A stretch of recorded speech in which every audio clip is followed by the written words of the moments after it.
What's up, guys? Mason the Brock Henderson here, and this is NCIS Season 14, Episode 16, A Mini Splendored Thing. So, this episode actually kind of brings up a point that I made a few episodes ago after what happened with Qasim and, Chin's and people killing him. And that is, it should have been a lot more emotional. But the problem is, they didn't give us enough time with Qasim or what he meant to Bishop or anything along those lines. And so now we're seeing in this episode, which is several episodes after he died, now we're getting why it was so emotional, why it hurt Bishop more than, oh, he's just a boyfriend. No, he was actually her fiance, or close to being her fiance, and all of that stuff. That would have made it so much more emotional. But then they wait until after he's dead to tell us all of this, and to show us how much he meant to her, and all of this stuff. Why wait? Why not show us some of this before that happened? Like, you could rewrite the story to make it to where he doesn't die for several more episodes, so that way we can actually see them together and see them experiencing life together and see what he meant to her and see the fact that he proposed and she was going to say yes and all of that stuff.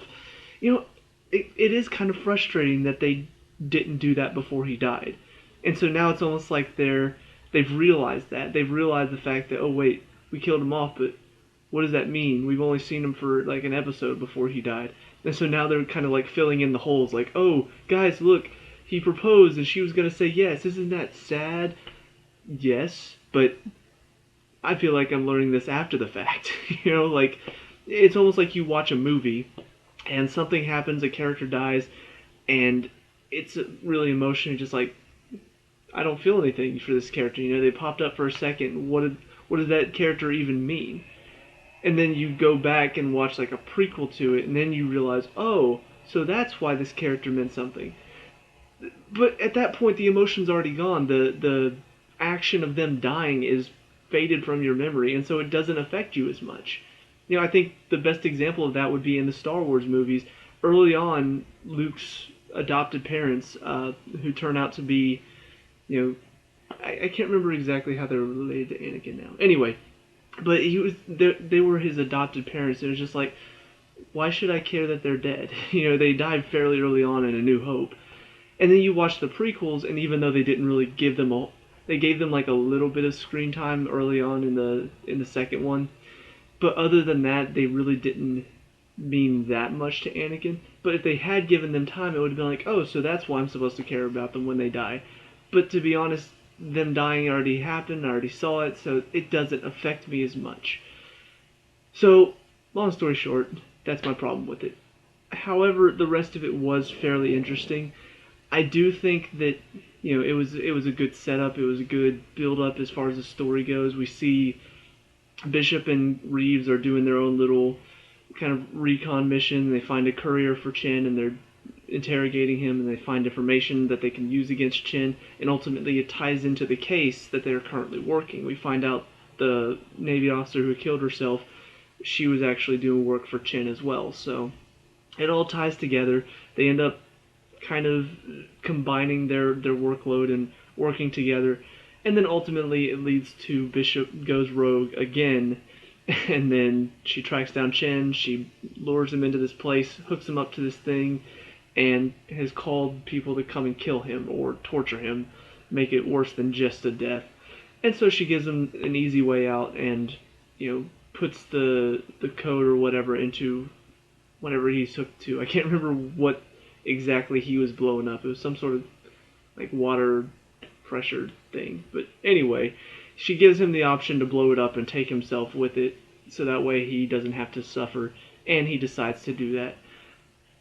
Despite all of this, I do have a little bit of a problem with the fact that she kind of gets away without any sort of punishment. Like, I understand from Gibbs' point of view, he sees her side of it, he understands, but he doesn't want her to go there, and he said something about, there's a price to pay, and it's not you, and she's like, I understand. He's like, no, you don't, not yet.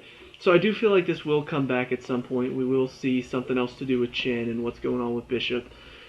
But as far as, like, NCIS as a whole, it feels like there should have been some sort of punishment for her. First of all, she goes rogue. She steals the, what's-her-face? Who was that woman? I can't remember how she's related to stuff, but whoever that woman was that was the head of some sort of something, uh, she steals her truck and her phone, and then goes out and pretty much forces Chen to kill himself. I mean, yeah, she's not the one who killed him, but she's still responsible for his death.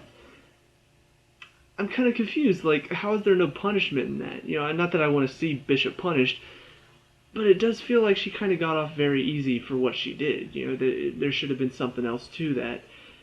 Now, like I said, maybe this will come back at some point. Maybe she said she called, I think, the Serbians, or I want to say Serbians, but she called somebody to come and torture Chin because of what happened. You know, she said that they found out he was working with the CIA, and so she called them to tell him where he was. Maybe the fact that he decided to kill himself, they'll show up, he'll already be dead. Maybe that won't make them happy, and so they'll come after Bishop for lying to them or something like that. I don't know.